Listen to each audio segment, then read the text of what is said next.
I found out my brother spent my rent money. The envelope was empty, completely empty. I stared at it, my hands shaking, hoping, praying that maybe I'd missed something, that maybe the cash had just fallen out somewhere. But deep down, I knew the truth. My brother had taken it, all of it, every single dollar I'd saved for 3 months to keep a roof over our heads. And the worst part, he didn't even have the decency to lie about it when I confronted him. Have you ever trusted someone so completely that when they betray you, it doesn't just hurt, it destroys you? That's what this felt like, a destruction from the inside out. If you've ever felt betrayed by family, if you've ever wondered how far you'd go to protect yourself from the people who are supposed to protect you, then stay with me. Hit that like button, subscribe, and drop a comment telling me what you would have done in my situation, because what I did next changed everything between us forever. Let me take you back to where this nightmare really began. It was a Tuesday morning when I found the empty envelope. I remember because Tuesdays were always rent day. Our landlord, Mr. Chen, was punctual to a fault. He'd knock on the door at exactly 9 a.m. and I'd hand him the cash, $1,200 in a white envelope with his name written on it in blue ink. It was our ritual. It had been our ritual for 2 years. But that Tuesday, when I reached into my dresser drawer where I always kept the rent money, my fingers touched only paper, empty paper. My heart dropped into my stomach. I pulled the drawer out completely, dumping everything onto my bed. Socks, old receipts, a photo of mom and dad from before the accident, but no money, no cash, nothing. "Tyler," I screamed, my voice cracking. "Tyler." My younger brother appeared in my doorway looking annoyed. His dark hair was messy, sticking up in every direction, and he was wearing the same clothes he'd had on yesterday. His eyes were bloodshot. "What?" he mumbled, barely looking at me. "Where's the rent money?" Something flickered across his face. Guilt maybe, or fear, but it was gone so fast I almost thought I'd imagined it. "How should I know?" "Tyler, I'm not playing games. The envelope was in my drawer, now it's empty. Where is the money?" He shifted his weight from one foot to the other, his jaw tightening. "I don't know what you're talking about. You're the only other person who lives here. Maybe you misplaced it."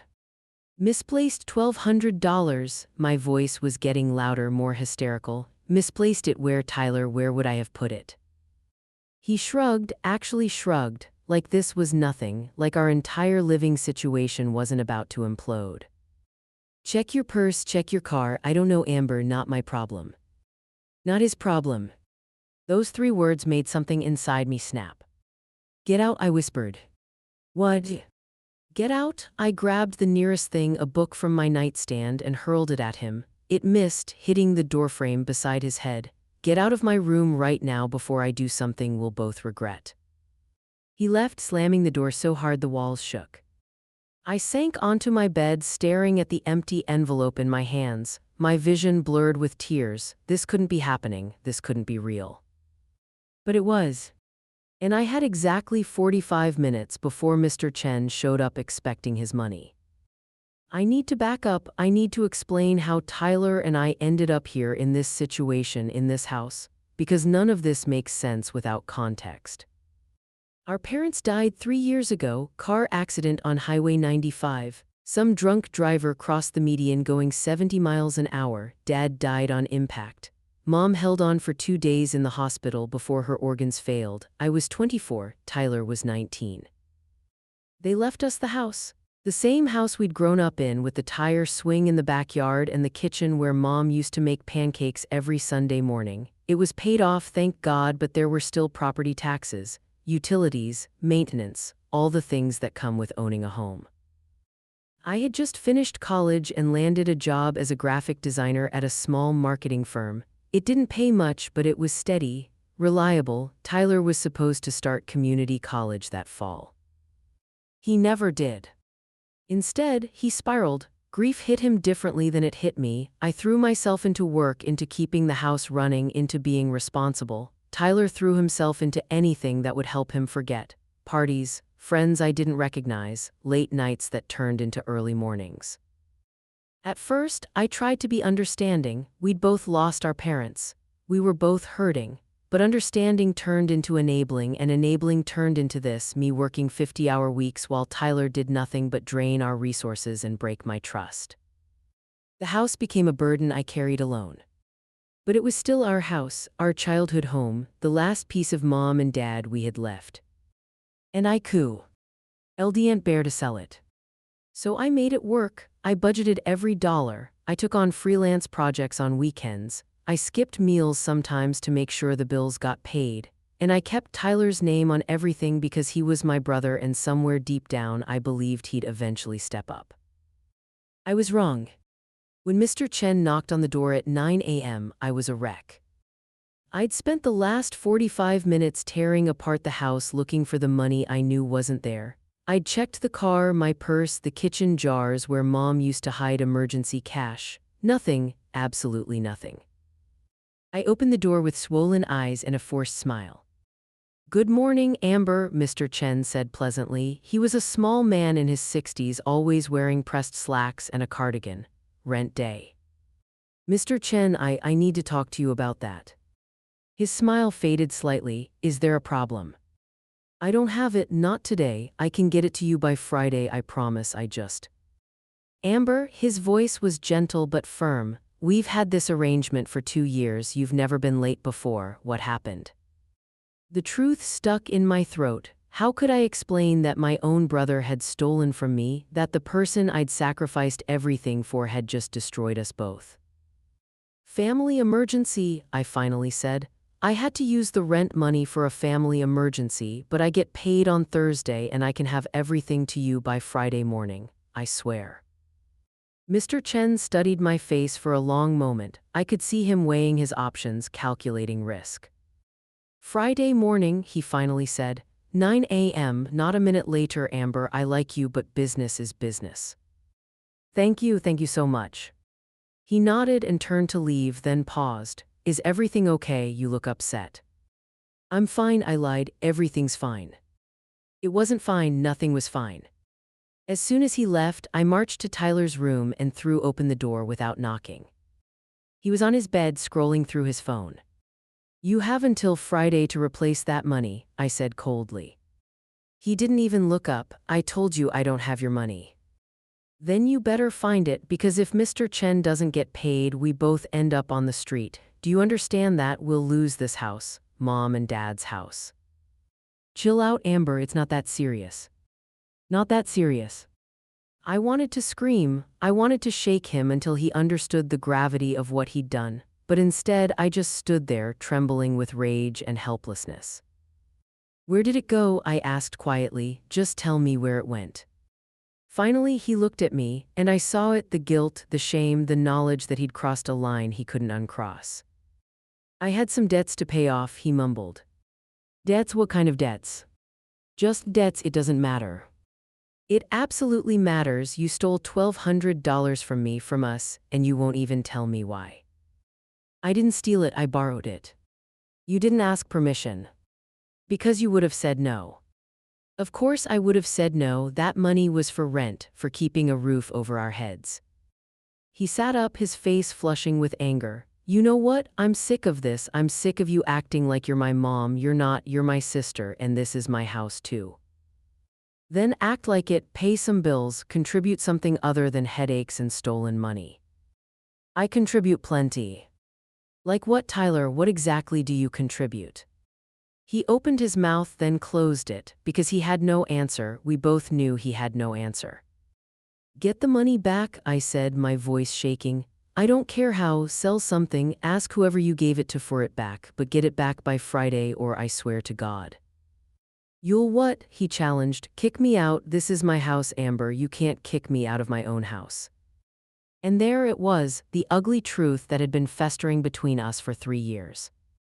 He thought he was entitled to everything I'd built, every sacrifice I'd made, every night I'd gone to bed hungry so the utilities could stay on. He thought he deserved it all without earning any of it. "Fine," I said softly, "you're right, this is your house too." He looked surprised by my calm tone. "But if you don't fix this by Friday," I continued, "you're going to learn a very important lesson about property ownership." I left before he could respond. I called in sick to work. I couldn't focus, couldn't think about anything except the disaster unfolding in my life. Instead, I spent the day doing something I should have done years ago. I went to the county recorder's office. The woman behind the counter was friendly and efficient. She pulled up our property records with a few keystrokes. The deed is in both your names, she confirmed, showing me the screen.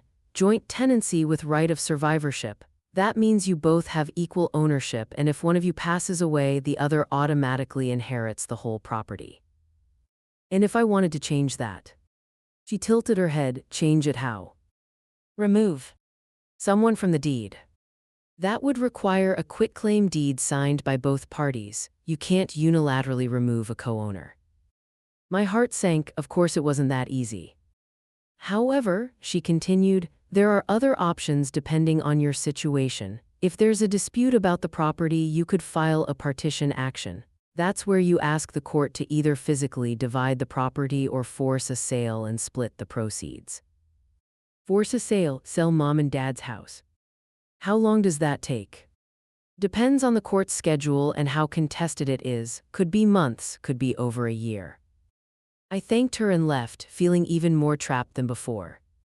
That night, Tyler came home after midnight. I heard him stumbling through the front door, laughing with someone on his phone. I was sitting in the dark living room, waiting. When he flipped on the light and saw me, he jumped. Jesus, Amber, you scared me. Did you get the money? His expression shifted from startled to annoyed. Are we really still on this? Did you get the money? No, not yet, but I'm working on it. How? I've got some things in motion, okay, just trust me. Trust you, Tyler? I can't trust you. You literally stole from me. He rolled his eyes. I said I'd handle it. When? Friday is 3 days away. Then, I have 3 days. He started toward his room, then turned back. You know what your problem is, Amber? You think you're better than everyone. You think because you have a job and pay the bills that makes you superior, but you're not, you're just controlling. Each word was like a slap. I'm controlling because someone has to be, I said quietly. I'm controlling because if I wasn't, we'd have lost this house 2 years ago. Maybe we should lose it. Ever think of that? Maybe we should just sell this place and move on with our lives instead of clinging to the past. Don't you dare, I whispered. Don't you dare talk about selling this house. Why not? It's just a building. It's not just a building, it's all we have left of them. They're dead, Amber, he shouted. Mom and Dad are dead, and living in their house isn't going to bring them back. The silence that followed was deafening. I stood up slowly, my whole body shaking. Get out, I said. What? I said get out of this house right now. You can't kick me out, we've been over this.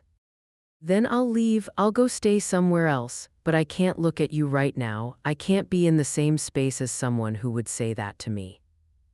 I grabbed my keys in my purse and walked out the door. I drove aimlessly for an hour before ending up at my best friend Rachel's apartment.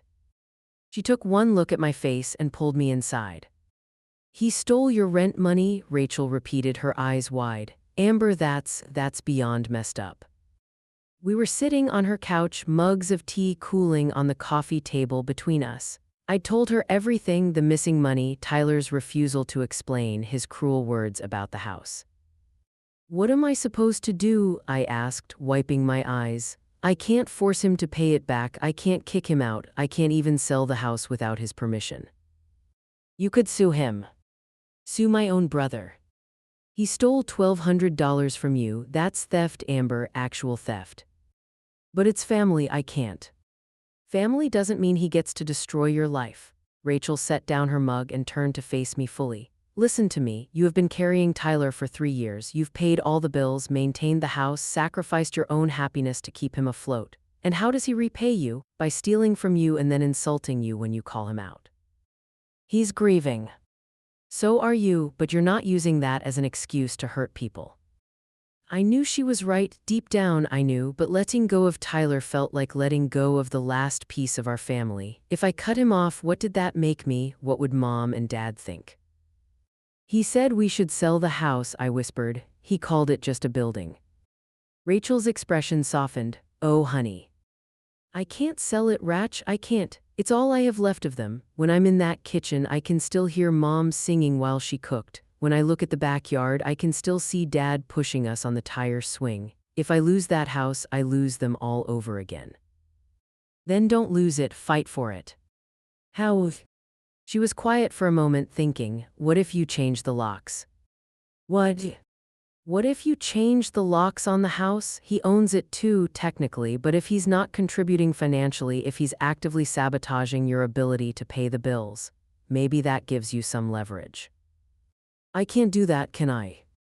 I don't know, but you could talk to a lawyer, find out what your options are, because Amber, if he doesn't come up with that money by Friday, you're both getting evicted, and then it won't matter who owns what. She had a point. Thursday morning, I called out of work again in. Do you want to see a lawyer? Her name was Patricia Herrera and she specialized in property disputes. Her office was small but professional, filled with law books and framed degrees. Tell me everything, she said after I'd introduced myself. So I did. I told her about the house, the rent situation, Tyler's theft, his refusal to contribute. I showed her bank statements proving I'd been paying all the expenses for 3 years. I showed her text messages where I'd begged Tyler to help with bills and he'd ignored me or made excuses. Patricia listened carefully, taking notes. Legally speaking, she finally said, you're in a complicated position. Joint ownership means you can't unilaterally remove him from the property or change the locks without potentially facing legal consequences. However, there's a difference between legal ownership and legal rights to access. If you can prove that his presence in the home is causing you financial harm, which, given that he stole your rent money, you might be able to obtain a temporary restraining order that would bar him from the property while you sort out the ownership situation. A restraining order against my own brother. It's an option. Another option is the partition action I'm sure you've heard about. You force a sale, split the proceeds, and go your separate ways. I don't want to sell. Then you need to either buy him out, which means getting his agreement and coming up with his half of the property value, or you need to make it legally untenable for him to stay. And changing the locks falls into that second category. She hesitated. Changing the locks without a court order could open you up to a lawsuit. He could claim you're illegally barring him from his own property. But, she leaned forward, if he's not actually living there, if he's temporarily staying elsewhere and you can document that, the situation becomes murkier. An idea was forming in my mind. A terrible, possibly illegal, definitely risky idea. What if he hasn't been staying there? I asked slowly. What if he's been staying with friends for the past week? Patricia gave me a long look. Has he? I don't know, but he could be. He stays out most nights anyway. Amber, I need to be very clear about something. If you change those locks while your brother is actively living in the house, while his belongings are there, while he has every legal right to be there, you could face serious legal consequences. But if there's a legitimate question about whether he's actually residing there, if he's abandoned the property or is primarily living elsewhere. She didn't finish the sentence. She didn't have to. I left Patricia's office with a plan. It was risky, it was possibly illegal, but I was desperate, and desperate people do desperate things. I went home. Tyler wasn't there, big surprise. I went into his room and started documenting everything with my phone's camera. The mess, the dirty clothes everywhere, the evidence that someone was living there. But also the evidence that someone had been neglecting it. There were beer bottles lined up on his windowsill, trash overflowing from the bin. The window was open and rain had gotten in, warping the wooden floor beneath it. I took photos of all of it. Then I checked his closet. Most of his clothes were gone, his favorite shoes missing, his laptop not on his desk. He'd been staying somewhere else, maybe not permanently, but frequently enough that he'd moved half his stuff out. I took more photos. Then I went to the garage and found what I was looking for, a lockbox I'd bought months ago but never used. Inside were copies of all our important documents, including the deed to the house. I sat on the cold garage floor and read through it carefully. Joint tenancy, equal ownership, no way to remove him without his consent or a court order. But the deed said nothing about access, nothing about keys, nothing about who could or couldn't be in the house at any given time. A technicality, a loophole maybe. I made a decision. Friday morning at 6 a.m., I was at the hardware store when it opened. The clerk helped me pick out new locks for the front door, back door, and garage. High-quality deadbolts that couldn't be easily picked or forced. "Someone break in?" he asked conversationally as he rang me up. "Something like that," I replied. By 8 a.m., I had installed all 3 locks. I'd never done anything like this before, but YouTube tutorials made it surprisingly straightforward. My hands shook the entire time. At 8:30, Tyler's key didn't work in the front door anymore. I heard him try it around 8:45. I was inside, sitting at the kitchen table with my laptop, pretending to work. My heart was hammering so hard I thought it might break through my chest. "Amber," he yelled, pounding on the door. "Amber, the lock's not working. Did you change the locks?" I didn't answer. More pounding. "Amber, open this door right now. This is my house." E2. I stood up slowly and walked to the door. I didn't open it. "Did you get the money?" I called through the wood. Silence. "Tyler, did you get the rent money you stole from me?" "That's not just open the door and we'll talk about it." "No, answer the question. Do you have $1,200 to give me right now?" More silence. "That's what I thought." "Amber, you can't lock me out of my own house. I'll call the police." "Go ahead," I said, surprising myself with how calm I sounded. "Call them, and when they get here I'll show them proof that you stole from me. I'll show them bank statements proving I've paid every single bill for this house for 3 years while you contributed nothing. I'll show them that you've been primarily living elsewhere, that you've abandoned your responsibilities, and that your presence here is causing me direct financial harm." I could hear his breathing on the other side of the door. "You're insane," he finally said. "You've completely lost it." Maybe I finally woke up. He kicked the door hard. "This isn't over." "You're right, it's not. When you have $1,200 in cash, call me. Until then, you can stay wherever you've been staying." I heard him curse, heard his footsteps retreating down the front walkway. Then silence. I slid down to the floor, my back against the door, and finally let myself cry. At 9 a.m. exactly, Mr. Chen knocked. I opened the door with a smile and an envelope containing $1,200. It was every last cent from my emergency fund, the money I'd been saving for over a year in case something catastrophic happened. This counted as catastrophic. "Right on time," Mr. Chen said approvingly as he counted the bills. "I'm glad everything worked out with your family emergency." "Me too," I said. The lie tasted bitter. After he left, I went back inside and locked the door behind me. The house was quiet, too quiet. For the first time in 3 years, I was completely alone here. No Tyler playing video games in his room at 2 a.m., no Tyler leaving dirty dishes in the sink, no Tyler making promises he'd never keep. Just me and the ghosts of my parents. I walked through every room slowly, touching the walls, remembering Mom's favorite reading chair by the window, Dad's workbench in the garage, the height marks on the kitchen doorframe where they'd measured Tyler and me every birthday. This house was supposed to be ours together, Tyler's and mine. We were supposed to grieve together and heal together and eventually, maybe, move forward together. But somewhere along the way, he'd chosen a different path, and I couldn't follow him down it anymore. My phone buzzed, a text from Tyler. "I hope you're happy. You just destroyed our family." I stared at the message for a long time. Then I typed back, "You destroyed it first. I'm just protecting what's left." I hit send and then blocked his number. There would be consequences, legal battles probably, family drama definitely. Tyler would turn people against me, paint me as the villain in this story. But I didn't care anymore. Because for the first time in 3 years, I could breathe. For the first time in 3 years, I didn't have to worry about someone stealing from me or sabotaging everything I'd worked for. For the first time in 3 years, I was home. Really home. And I was going to fight like hell to keep it. The first 3 days after I changed the locks were peaceful. Too peaceful.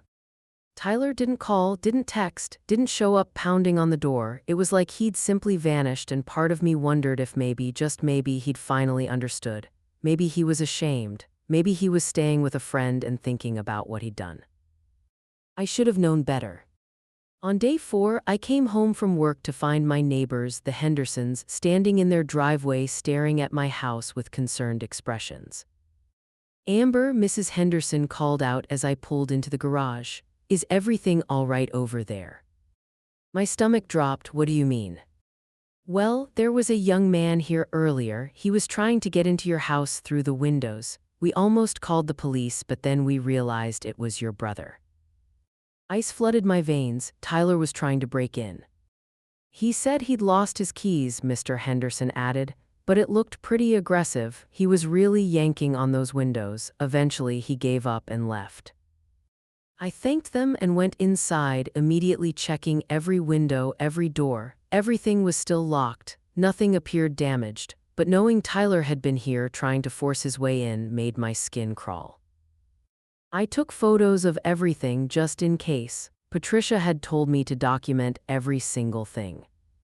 That night, I barely slept. Every sound made me jump. Every creak of the house settling made me think Tyler had found a way inside. At 2 a.m., my phone lit up with texts from numbers I didn't recognize. "You're a terrible sister. Your parents would be ashamed of you. How can you sleep at night knowing you locked out your own brother? Family means nothing to you, does it?" Message after message, all from different numbers, Tyler's friends, people he'd turned against me with his version of the story. I blocked each number as they came in, but they kept coming. 10 messages, 20, 30. By 3 a.m., I turned off my phone entirely and buried my face in my pillow, trying not to cry. This was the consequence I'd been expecting: Tyler painting me as the monster, Tyler making himself the victim. But none of those people texting me knew the truth. None of them had paid a single bill for this house. None of them had watched Tyler destroy himself and drag me down with him. None of them had found an empty envelope and felt their entire world collapse. On day 6, things escalated. I was at work trying to focus on a design project when Rachel called me. She never called during work hours unless it was an emergency. "Amber, don't freak out," she said immediately, which of course made me freak out. "What happened?" "Tyler posted something on social media about you. It's not good." "What did he say?" "He's claiming you illegally evicted him from his own home. He's got this long post about how you've been emotionally abusing him since your parents died, controlling all the finances, isolating him from friends, and now you've locked him out with nowhere to go. He's saying he's homeless because of you." My hands started shaking. None of that is true." "I know that, but Amber, it's getting a lot of traction. People are sharing it. Comments are mostly supporting him. He's playing the devastated younger brother card really well." I pulled up social media on my computer and found his post immediately. It was at the top of my feed because so many people had shared it. The post was accompanied by a photo of Tyler sitting on a curb, looking absolutely miserable. He'd captioned it with a heartbreaking story about how I'd changed the locks without warning, how he'd come home to find all his belongings locked inside, how he'd been sleeping on friends' couches for a week because his controlling sister had decided she owned everything. The comments made me feel sick. What kind of person does this to their own brother? She sounds like a narcissist, tbh. Family is supposed to support each other. This is awful. Tyler, I'm so sorry you're going through this. You deserve better. There were hundreds of them, and in every comment, Tyler was responding with sad emojis and thank yous and vague statements about trying to work things out but his sister being unreasonable. Not once did he mention the stolen rent money. Not once did he mention that he hadn't paid a single bill in 3 years. Not once did he tell the truth. "Amber," Rachel's voice brought me back. "Are you still there?" "I'm here." "Don't respond to it. Anything you say will just make it worse. People have already decided you're the villain." "But I'm not, Rachel. I'm not the villain here." "I know, but social media doesn't care about truth. It cares about the best story, and Tyler's story is more sympathetic than yours." She was right. Of course she was right. I closed the browser and tried to go back to work, but I couldn't focus. My boss stopped by my desk around lunch. "Amber, is everything okay? You seem distracted." "I'm fine, sorry, just some family stuff." She gave me a sympathetic look. If you need to take some personal time.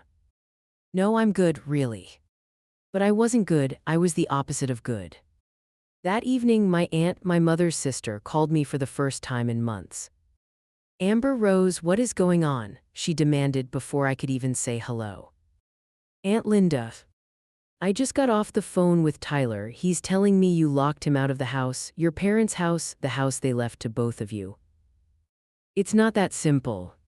It seems pretty simple to me. He's your brother, he's family. How could you do this to him? Did he tell you he stole my rent money? I shot back, my patience evaporating. Did he mention that part, that he took $1,200 from my dresser drawer and almost got us evicted? Silence. Tyler said you were lying about that, she finally said, but her voice was less certain now. Of course he did. What else did he tell you? Did he tell you I've paid every single bill for that house for 3 years while he contributed nothing? Did he tell you about the utilities I kept on, the property taxes I paid, the groceries I bought while he spent his money on God knows what? He said you never let him help, that you controlled all the finances and shut him out.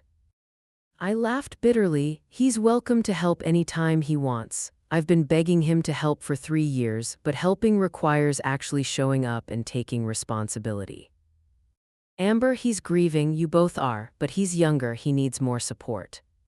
And I don't need support, I'm just supposed to sacrifice everything for him while he destroys himself and takes me down with him.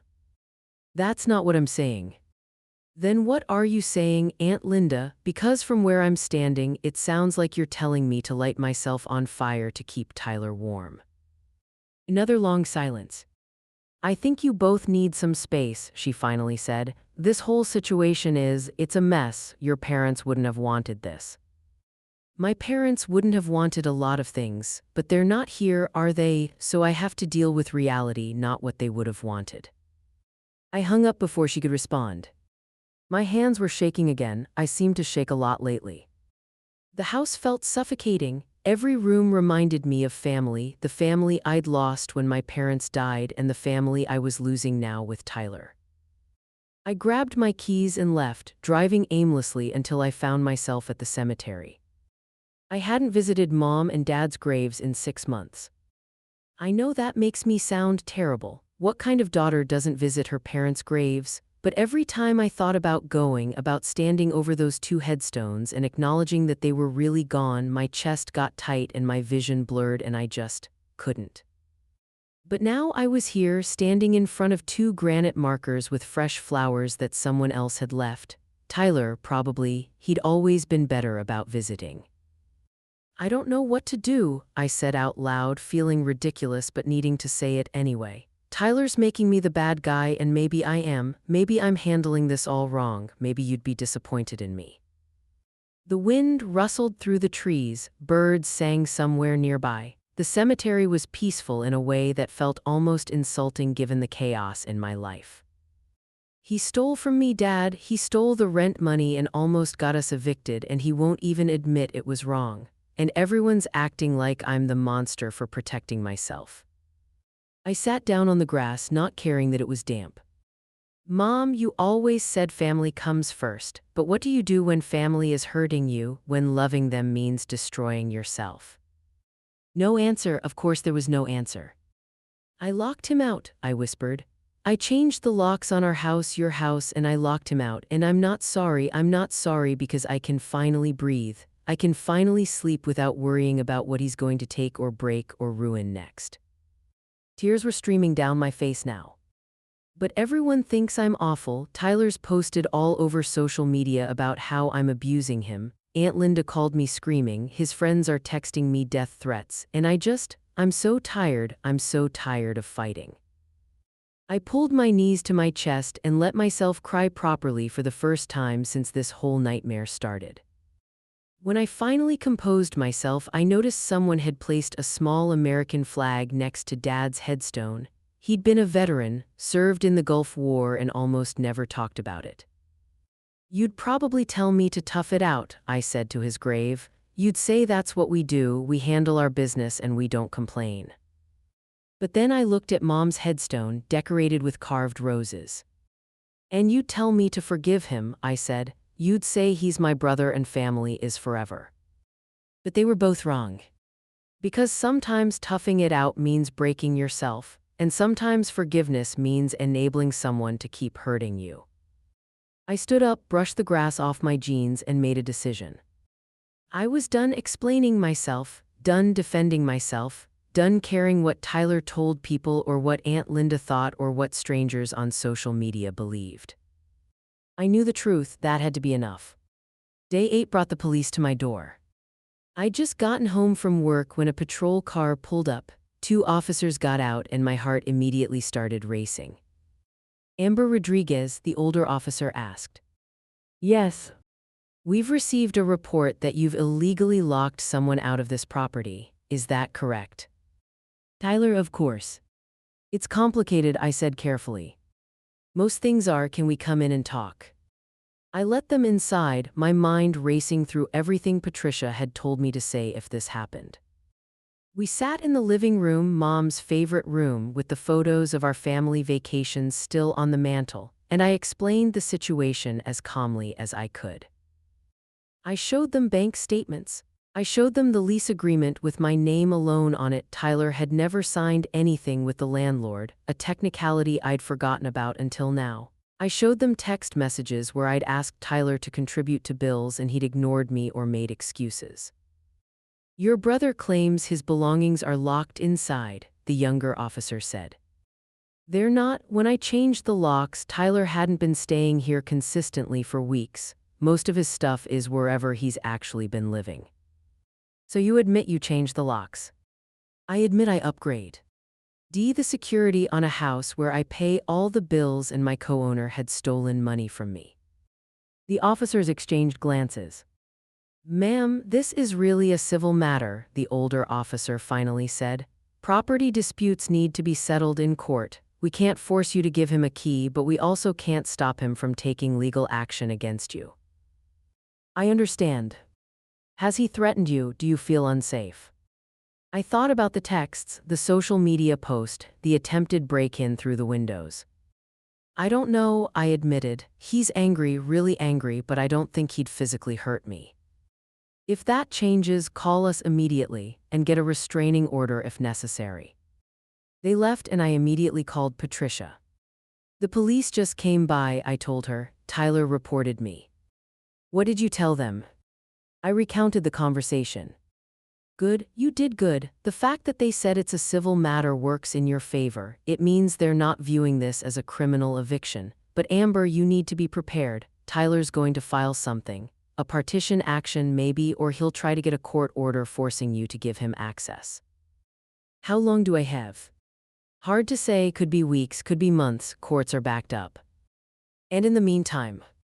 In the meantime, you document everything. Every time he contacts you, every time he shows up at the house, every penny you spend on that property, build your case. After I hung up, I poured myself a glass of wine and sat on the back porch, staring at the tire swing Dad had installed 20 years ago. Tyler and I used to fight over who got to swing first. We'd push each other higher and higher, competing to see who could jump off from the highest point. We'd been a team once. What happened to us? I knew the answer, of course. Grief happened, loss happened. Tyler chose his path and I chose mine, and somewhere along the way we became strangers who shared a last name and a traumatic past. But that didn't make it hurt less. Day 10 brought another surprise. I came home to find someone sitting on my front porch. Not Tyler, someone older wearing a business suit. Amber Rodriguez, he asked as I approached. Who's asking?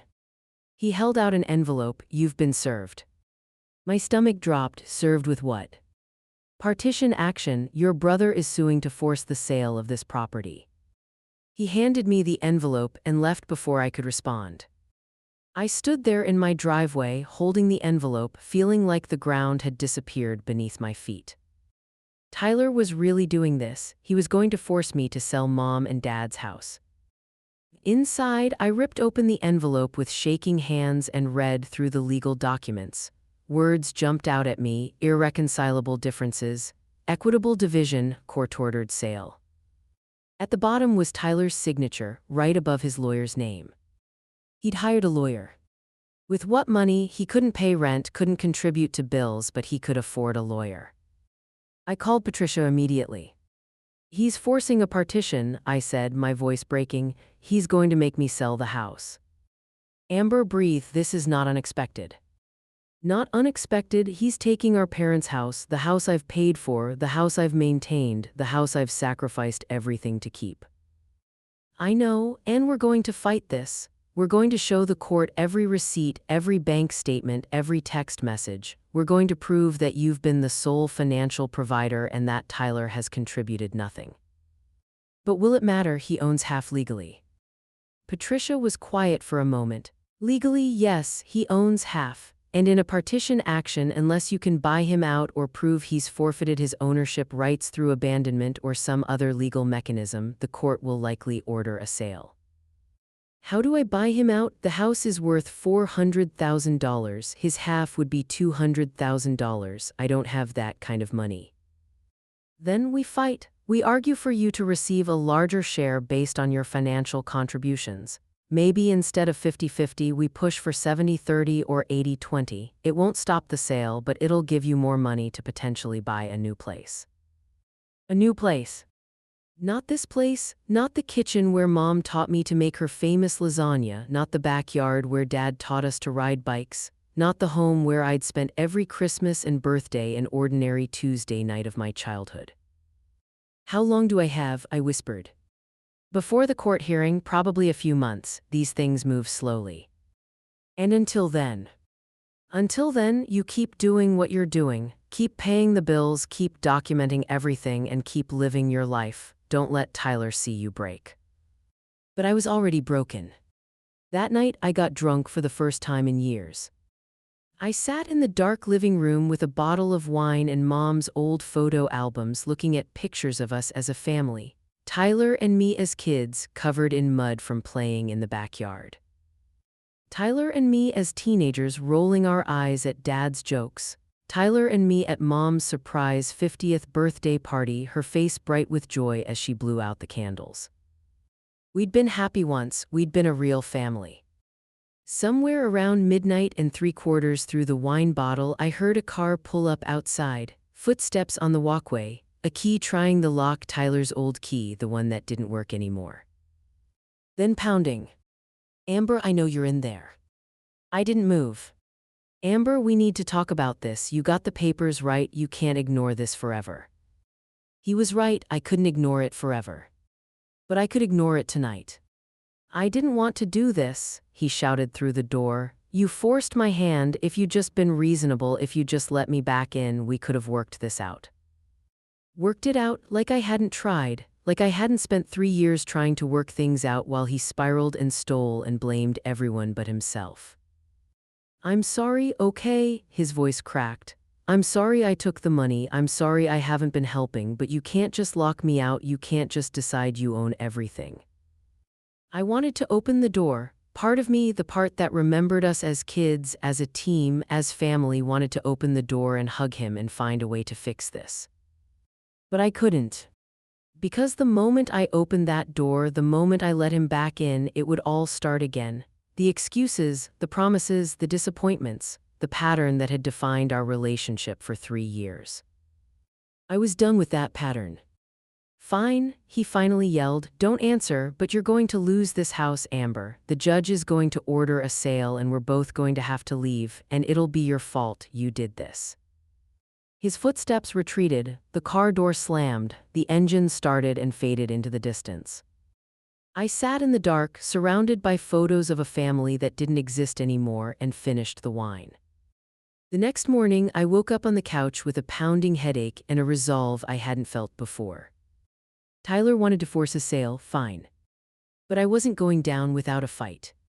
I called Patricia and told her I wanted to pursue every possible legal angle. Abandonment, unjust enrichment, breach of fiduciary duty. I didn't even know if those applied, but I wanted her to explore every option. I called a real estate appraiser to get an official valuation of the house. If this was going to court, I wanted documentation of everything. I called my bank to explore loan options. Maybe somehow I could figure out a way to buy Tyler out. It would mean taking on crushing debt, but keeping this house might be worth it. And then I did something I'd been avoiding. I called the one person who might actually understand, my cousin Marcus. Marcus was Dad's nephew, 10 years older than me, and the only family member who'd checked in consistently after Mom and Dad died. He lived 3 states away, but we'd always been close. Amber, he answered warmly, I was just thinking about you, how are things? I started crying immediately. Hey, what's wrong? Through tears, I told him everything. The stolen money, the changed locks, Tyler's lawsuit, the partition action, the social media posts and the judgment from relatives and the feeling that I was losing absolutely everything. Marcus listened without interrupting. When I finally finished, he was quiet for a moment. Do you remember when you were 8 and Tyler was 3? He finally asked. What?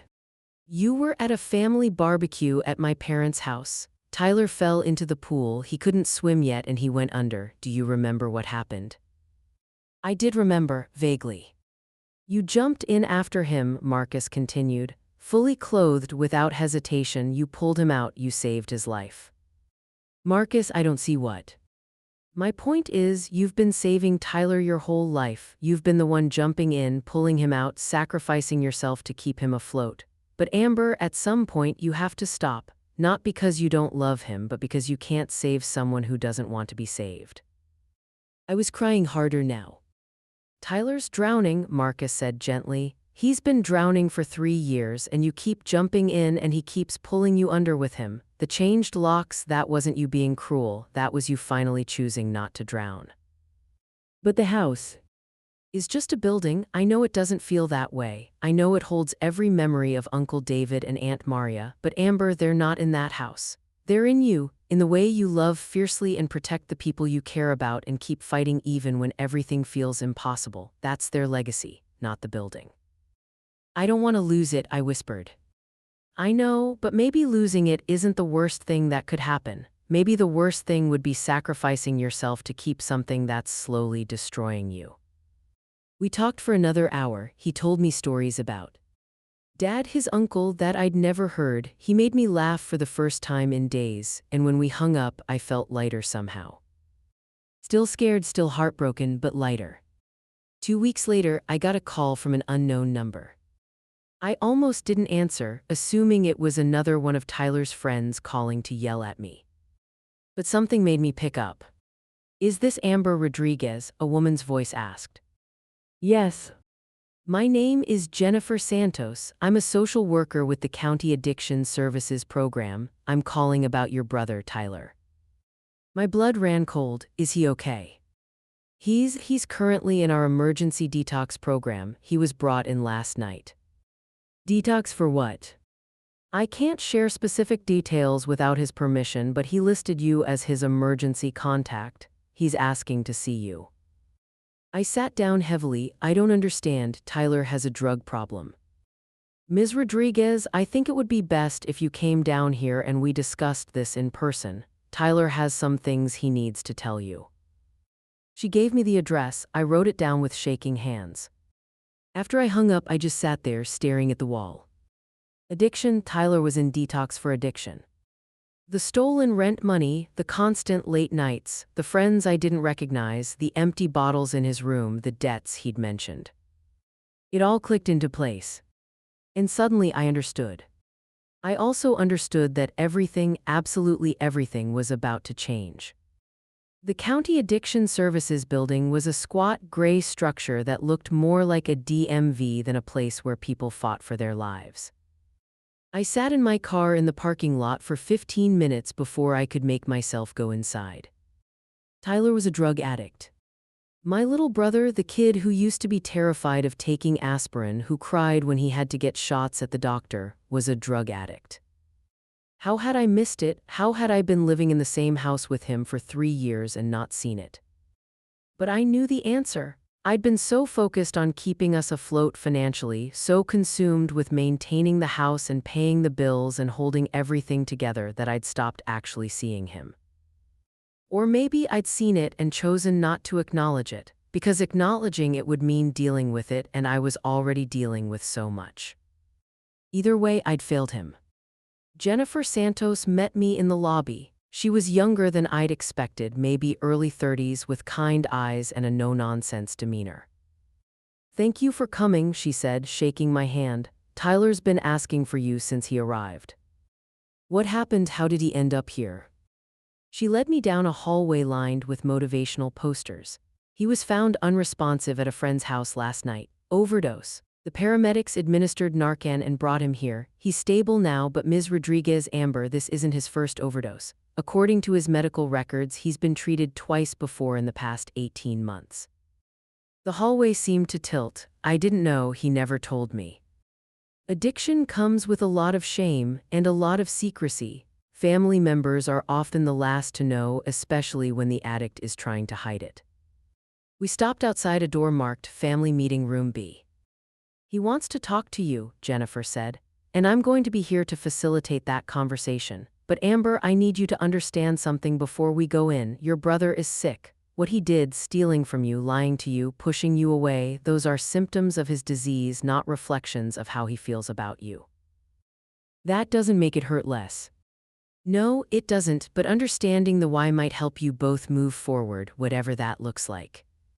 She opened the door. Tyler was sitting at a small table, looking smaller than I'd ever seen him. His face was pale, his eyes sunken. He had an IV in his arm connected to a bag of fluids. When he saw me, his face crumpled. "Amber," he whispered. I stood frozen in the doorway. "Sit down, please," Jennifer said gently, gesturing to a chair across from Tyler. I sat. I couldn't look at him. "Tyler has some things he wants to tell you," Jennifer continued. "Things he should have told you a long time ago, Tyler." He took a shaky breath. "I'm sorry." "For what?" My voice came out harsher than I intended. "For stealing from me, for almost getting us evicted, for suing me, for turning everyone against me. You're going to have to be more specific." "For all of it, for everything." Tears were streaming down his face now. "Amber, I'm an addict. I've been using for almost 3 years. "Using what?" "Started with painkillers after I hurt my back at that construction job. Remember, the job I had for like 2 months after Mom and Dad died?" I did remember. He'd complained about back pain, had gotten a prescription, then quit the job shortly after. "The pills made everything hurt less," he continued. "Not just my back, everything, the grief, the guilt, the feeling like I'd lost everything. When I took them, I could breathe again, I could function." "So you became addicted to painkillers." "And then when the prescription ran out and I couldn't get more legally, I found other ways, street pills. Then when those got too expensive, I switched to heroin because it was cheaper." The word hit me like a physical blow. Heroin. "The rent money," I said quietly, "that's where it went." He nodded miserably. "I owed my dealer, he was threatening me." I panicked. "You stole from me to pay a drug dealer." I know how horrible that sounds. I know there's no excuse, but I was desperate and I wasn't thinking straight and his voice broke. "I'm sorry, I'm so sorry." Jennifer placed a box of tissues on the table. "The other overdoses," I said, "when were they?" 8 months ago and 4 months ago. Both times I woke up in the hospital and left as soon as they'd let me. I didn't want anyone to know. I didn't want you to know." "Why not?" "Because I was ashamed," he shouted, then immediately looked apologetic for raising his voice. "Because you already thought I was a screw-up. Because I didn't want to give you another reason to be disappointed in me. Because every time I looked at you, I saw how hard you were working to keep everything together and I felt like even more of a failure. So instead you let me think you were just lazy and selfish."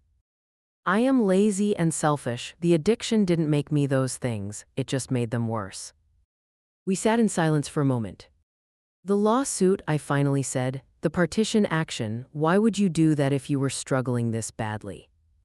Tyler looked at Jennifer, who nodded encouragingly. "My dealer," he said quietly, "the one I owed money to, he got arrested last month, and when he got arrested, another dealer took over his territory. This new guy, he's not as patient. He wanted his money immediately and I didn't have it. So he suggested that maybe I could convince my sister to sell our house and give me my half so I could pay him. Ice flooded my veins. This was his idea. He said if I didn't get him the money within 60 days, there would be consequences, for both of us, for you. You filed a lawsuit against me because a drug dealer threatened us. I filed it because I was terrified, because I'm in debt to someone who hurts people and I didn't know what else to do. You could have told me, you could have come to me and explained instead of making me the villain on social media and turning everyone against me. I know, but I was high when I made most of those posts. I was angry and high and not thinking clearly. The addiction makes you into someone you're not. It makes you do things you'd never normally do. Jennifer intervened. Amber, I know this is a lot to process, and I know you're angry. You have every right to be angry, but I want you to understand that addiction is a disease. It literally changes the brain's chemistry and decision-making processes. I understand that, I said coldly. But understanding doesn't erase what he did. It doesn't bring back the rent money. It doesn't undo the changed locks or the lawsuit or the social media posts. It doesn't fix any of this. No, Jennifer agreed. It doesn't, but it does provide context, and hopefully it opens a door to healing. I don't want to heal with him. I want him to leave me alone. Tyler flinched like I'd slapped him. Amber, Jennifer started. No, I'm sorry, but no. I've spent 3 years sacrificing everything for him. 3 years paying all the bills, keeping the house running, covering for him, making excuses for him. I've destroyed my savings. I've isolated myself from friends because I was too ashamed to admit what was happening. I've lived in constant stress and fear and exhaustion. And now I'm supposed to what? Forgive him because he was high. Forget everything because addiction is a disease. I'm not asking you to forget, Tyler said quietly. I just want you to understand. I do understand. I understand that you're sick. I understand that you need help. But Tyler, I can't be the one to help you anymore. I can't set myself on fire to keep you warm. I just can't. Then what happens to me? The question hung in the air between us. What happened to Tyler was the question that had haunted me for 3 years. What happened to Tyler if I stopped enabling him? What happened to Tyler if I stopped protecting him? What happened to Tyler if I finally chose myself? You figure it out, I said finally. Like I've had to figure everything out for the past 3 years. You get clean, you get help, you take responsibility for your choices, but you do it without me. So that's it, you're just done with me. I'm your brother. Being my brother didn't stop you from stealing from me. Being my brother didn't stop you from threatening our home. Being my brother didn't stop you from doing any of the things you've done. So maybe being your brother doesn't mean what you think it means anymore. I stood up.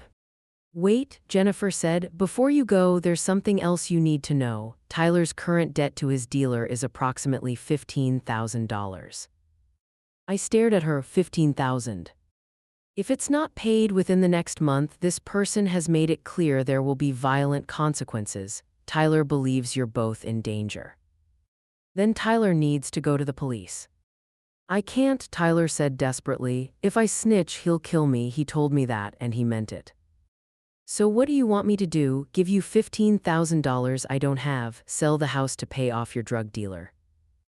I don't know what to do. That's why I'm telling you, so you know what's happening, so you can protect yourself.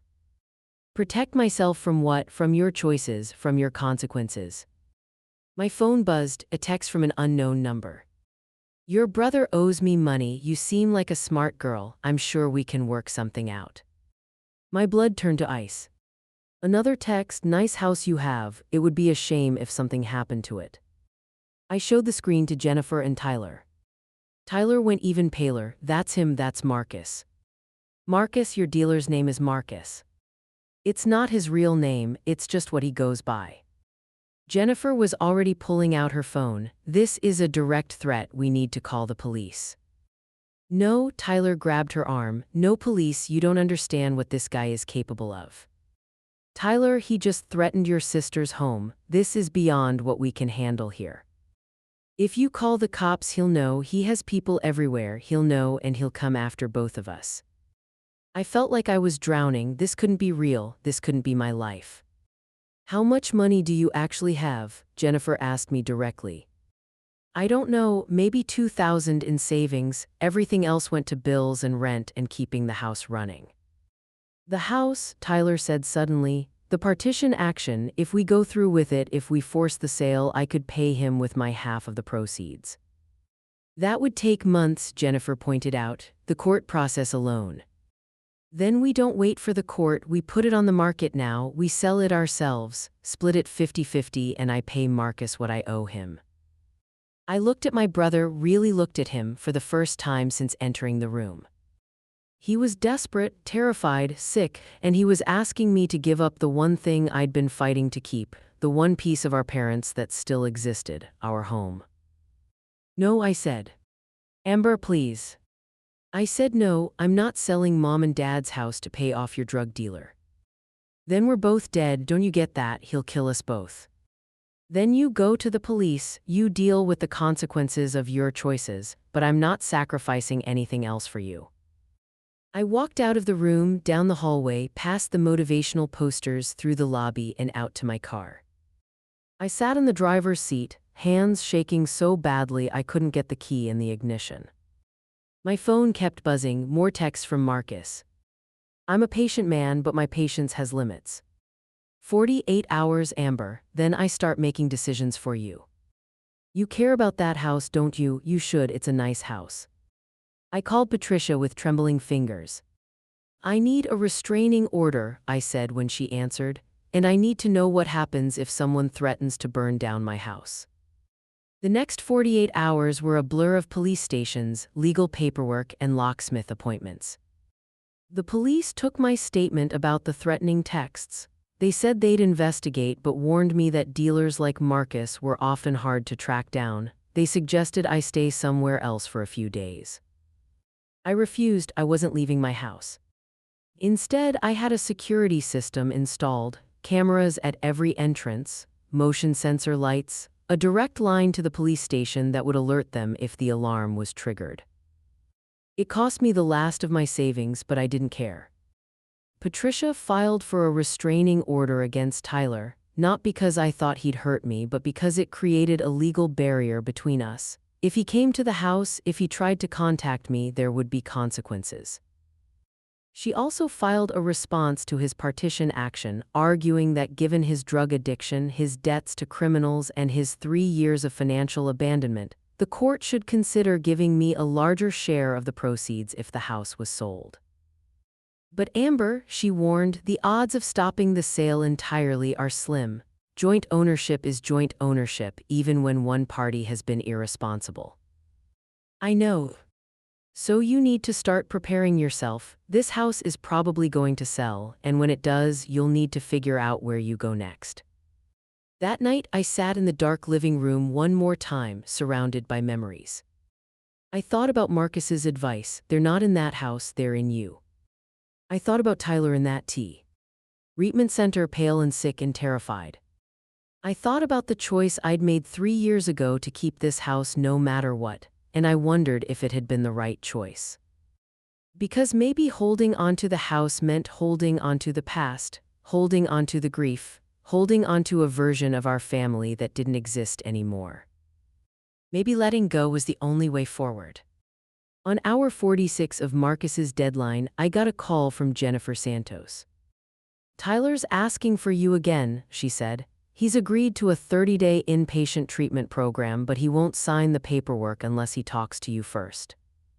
I have nothing to say to him. Please, Amber, just 5 minutes, he says it's important. Against my better judgment, I went back. Tyler looked slightly better, still pale, still drawn, but his eyes were clearer. Thank you for coming, he said quietly. I didn't respond. I dropped the lawsuit, he said, the partition action. I called my lawyer this morning and told him to withdraw it. I stared at him. Why? Because you were right about everything. This house isn't mine to claim. I haven't earned it. I haven't paid for it. I haven't done anything but cause problems, so I'm dropping it. You keep the house. Just like that. Just like that, he took a breath, and I'm signing over my half to you completely. Jennifer helped me contact a lawyer. I'm going to deed my share of the property to you entirely, no strings attached. Tyler, you can't. Yes, I can. I'm going to be in treatment for at least 30 days, probably longer. And when I get out, I can't live there anyway. Being in that house, being around all those memories, it's part of what kept me using. I need a fresh start somewhere else. But the money, you're half of the value. I don't deserve it, and even if I did, it would just go to drugs or dealers or waste. Better that you have it. Better that someone who actually loves that house gets to keep it. I felt tears threatening. What about Marcus, the dealer? Tyler's jaw tightened. I'm cooperating with the police, telling them everything I know about him, where he operates, who works for him, everything. It might not lead anywhere, but it's all I can do, and if he comes after me, he shrugged, then I guess that's the consequence I have to face. Tyler. I'm sorry, Amber, his voice cracked. I'm sorry for all of it, for stealing from you, for lying to you, for making you the villain when you were just trying to survive, for wasting 3 years of your life cleaning up my messes. You deserved better, you deserved a brother who showed up, and I'm sorry I wasn't that person.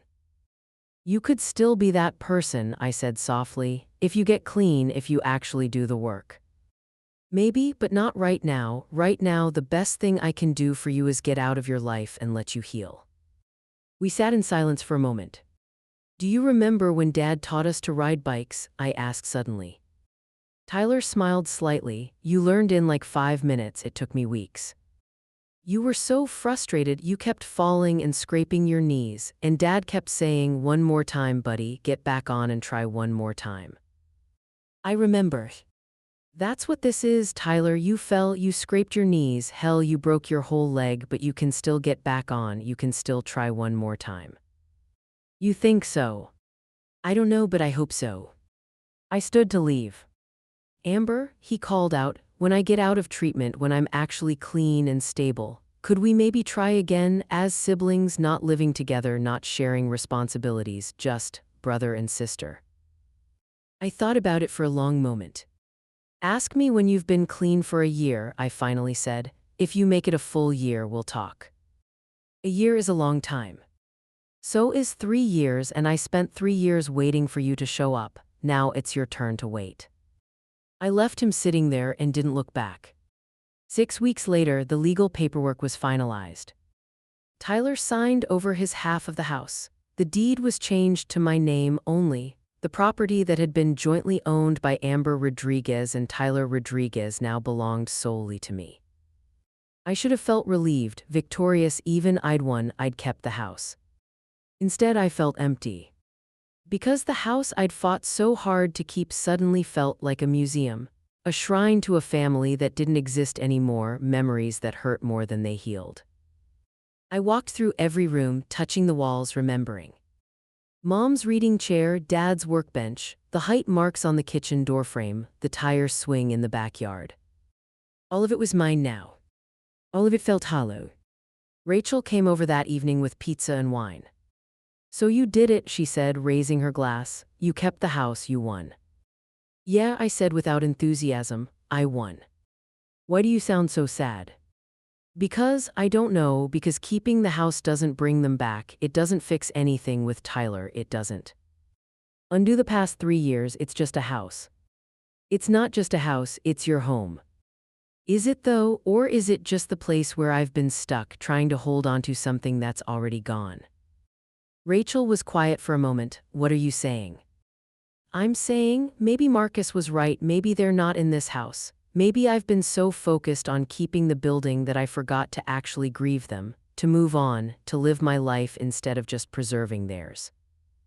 Are you thinking about selling? The question hung in the air. Was I? I don't know, I admitted. Part of me wants to stay here forever, to grow old in this house and pass it down to my kids someday and keep the legacy going, but another part of me feels suffocated here, like I'm haunting my own life. You don't have to decide today, Rachel said gently. You just got the deed, give yourself time. But time wasn't going to change how I felt. 3 months later, on what would have been Mom's 57th birthday, I made my decision. I was standing in the backyard, looking at the tire swing when it hit me. This house was supposed to be our fresh start, Tyler's and mine. After we lost Mom and Dad, this was supposed to be the place where we healed together and rebuilt our lives together and honored their memory together. But we hadn't done any of that. Instead, this house had become a battleground, a symbol of everything we'd lost and everything we couldn't be for each other. Keeping it wasn't honoring Mom and Dad, it was just prolonging the pain. I pulled out my phone and called a real estate agent. The house sold in 3 weeks. A young couple with a 2-year-old daughter, the husband was a teacher, the wife was a nurse. They stood in the living room during the final walkthrough, holding hands and talking excitedly about paint colors and furniture arrangements. "This is perfect," the wife said, her eyes bright. "It feels like a real family home." "It was," I said quietly. "It is. I hope you'll be very happy here." The closing was scheduled for the following Friday. I spent the week packing up my childhood, boxing up photos and mementos, donating furniture, throwing away things that had seemed important but ultimately weren't. On my last night in the house, I sat on the floor of the empty living room and wrote a letter. "Dear Mom and Dad, I'm selling the house. I know you left it to us, to Tyler and me, because you wanted us to have a place to call home, a piece of you to hold on to, and I'm sorry I couldn't keep that promise. But I think maybe you'd understand. This house was supposed to bring Tyler and me together, but instead, it tore us apart. We spent 3 years fighting over it, resenting each other because of it, destroying our relationship trying to hold on to something that was already gone. You're not in this house, Dad. You're in the way I refuse to give up, even when things are impossible. You're in my stubbornness and my work ethic and my refusal to quit. And you're not in this house either, Mom. You're in the way I love people fiercely, even when they hurt me. You're in my compassion and my hope that people can change. I don't need this building to remember you. I carry you with me everywhere I go.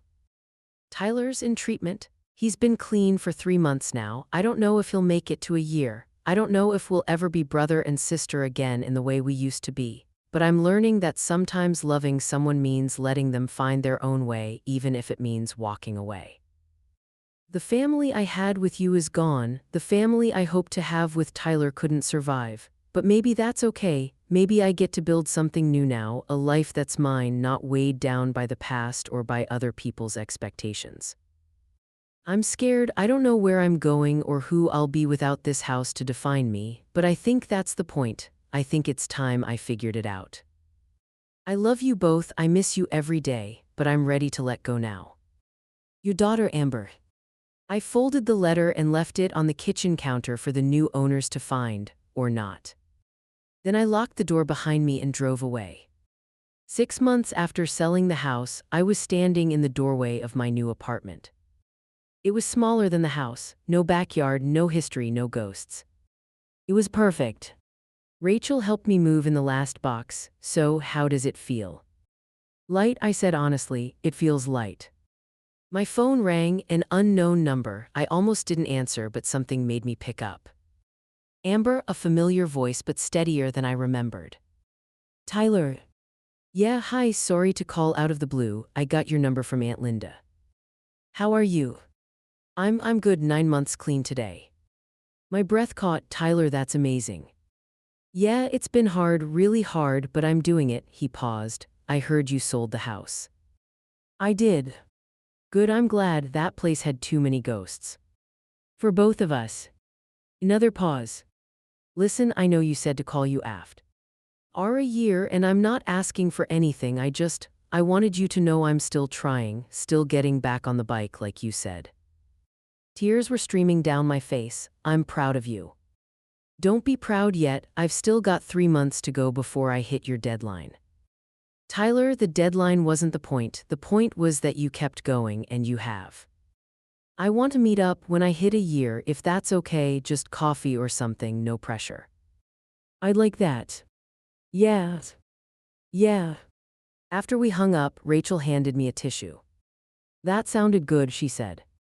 It is. I don't know if we'll ever be what we were, but maybe we can be something new, something healthier. And in the meantime, I figure out who Amber Rodriguez is when she's not carrying everyone else's weight, when she's not fighting to hold on to the past, when she's just living. Rachel smiled. "I think she's going to be pretty incredible." I looked around my empty apartment, my clean slate, my fresh start, my blank canvas. I think so too. 3 months later, almost to the day, I met Tyler at a coffee shop downtown. He looked different, healthy, his eyes were clear, he'd gained weight, the good kind. He smiled when he saw me, nervous but genuine. "You made it," I said as we sat down. "I made it 1 year clean today. I'm so proud of you. I couldn't have done it without you. I know that sounds backwards given everything, but when you locked me out, when you chose yourself, it was the wake-up call I needed. Nobody had ever held me accountable before. You were the first person who loved me enough to let me fail. I didn't want to let you fail. I know, but you did anyway, and it saved my life." We talked for 2 hours about his treatment, his sponsor, his new job as a line cook at a restaurant, his tiny studio apartment that he paid for himself. We talked about the house, about mom and dad, about the family we'd lost and the relationship we were trying to build. It wasn't perfect. There were awkward silences and difficult topics and moments where the hurt from the past 3 years flared up between us. But it was real and it was honest, and it was a start. "I don't know if we can go back to being the way we were," Tyler said as we walked to our cars. "As siblings, I mean, before everything fell apart." "I don't think we can," I agreed. "But maybe we can be something better, something that isn't built on obligation or guilt or shared trauma, something we actually choose." "I'd like that." "Me too." He hugged me goodbye carefully like he wasn't sure if he was allowed, and I hugged him back. As I drove home to my apartment, I thought about the past 4 years, about everything I'd lost and everything I'd fought for and everything I'd finally let go. The house was gone, sold to a family who would fill it with new memories, new laughter, new life. My relationship with Tyler was different now, not what it was but not destroyed either, just evolving. My savings account was empty, my inheritance was gone, the security I'd fought so hard to maintain had crumbled completely. And somehow I was okay. Because I'd learned something crucial: holding onto things doesn't keep them alive. Sometimes you have to let go to truly honor what was. Sometimes the bravest thing you can do is walk away from the very thing you thought you needed.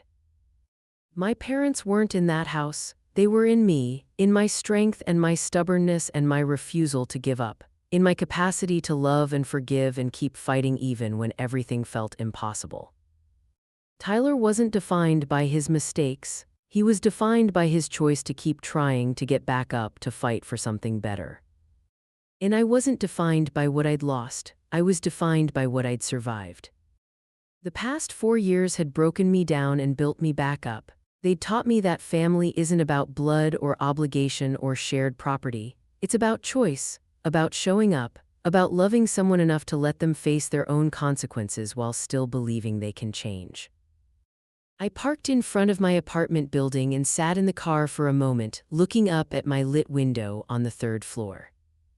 That was home now, not the building I'd grown up in, not the memories I'd clung to, but the life I was actively choosing to build. And it was enough. More than enough. It was everything. So was I wrong for locking him out? After everything you've heard, everything we went through, the addiction, the threats, the legal battles, the impossible choices, do you think I did the right thing? Drop your thoughts in the comments.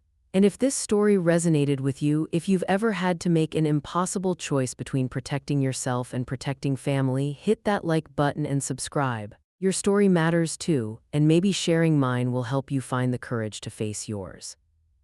Thank you for staying with me through all of this, through the anger and the pain and the healing. Soam. At times, the hardest part of loving someone is learning when to let go. And sometimes letting go is the only way both of you can finally be free.